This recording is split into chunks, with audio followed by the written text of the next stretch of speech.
যেই মানুষটা সব সময় আমার ভালো লাগার কথা চিন্তা করে, কোন জিনিস আমি পছন্দ করি, কোন জিনিস করলে আমি আনন্দ পাবো, সেই জিনিসটা সব সময় করার চেষ্টা করে। সেই মানুষটার একটাই শখ সারা জীবনে, এই যে এই জিনিস, এই শখ, এই যে আমার হাজবেন্ড, তার মোটরসাইকেলের যে এত নেশা বলার মতো না।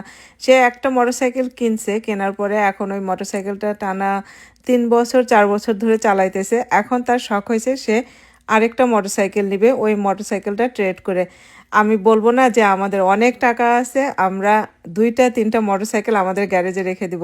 একটা মোটরসাইকেল পুরান হয়ে গেছে, সেই মোটরসাইকেলটাকে ট্রেড করে সে আরেকটা নতুন মোটরসাইকেল কিনতে চায়।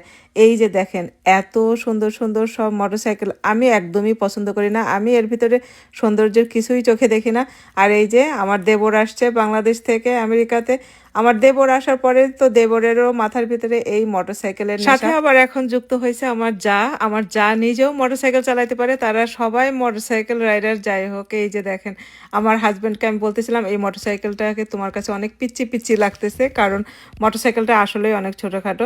কিন্তু তার কোন মোটরসাইকেল পছন্দ, সে কোনটা নিতেছে সেটাও আমি আপনাদেরকে দেখাইতেছি। আমি আমার যাকে বলতেছিলাম যে এইটা তোমার জন্য ঠিক আছে। এখন যেহেতু আমেরিকাতে ক্রিসমাস টাইম, সেজন্য সব কিছুতে সব জায়গাতে সেল চলতেছে, সেজন্য এখন পারফেক্ট সময় মোটরসাইকেল কেনার। এই জন্য আমার হাজব্যান্ডের এখন মাথায় ভূত চাপছে, সে এখন নতুন মোটরসাইকেল নেবে। ফ্লোরিডাতে সবসময় অনেক গরম পড়ে, তাই আমি সবসময় ভাবতাম যে রাস্তায় যারা মোটরসাইকেল চালায় তাদের গাড়ি কেনার টাকা নাই দেখে মোটরসাইকেল চালায়, কিন্তু অনেক পরে এসে জানছি যে মোটরসাইকেল চালায় হচ্ছে শখের বশত। সবাই ভালো থাকবেন, সুস্থ থাকবেন। রূপাপুর ভিডিওগুলো ভালো লাগলে শেয়ার করে দিবেন। ভিডিওটা কেমন লাগলো অবশ্যই কমেন্ট করে জানাবেন। আল্লাহ হাফেজ।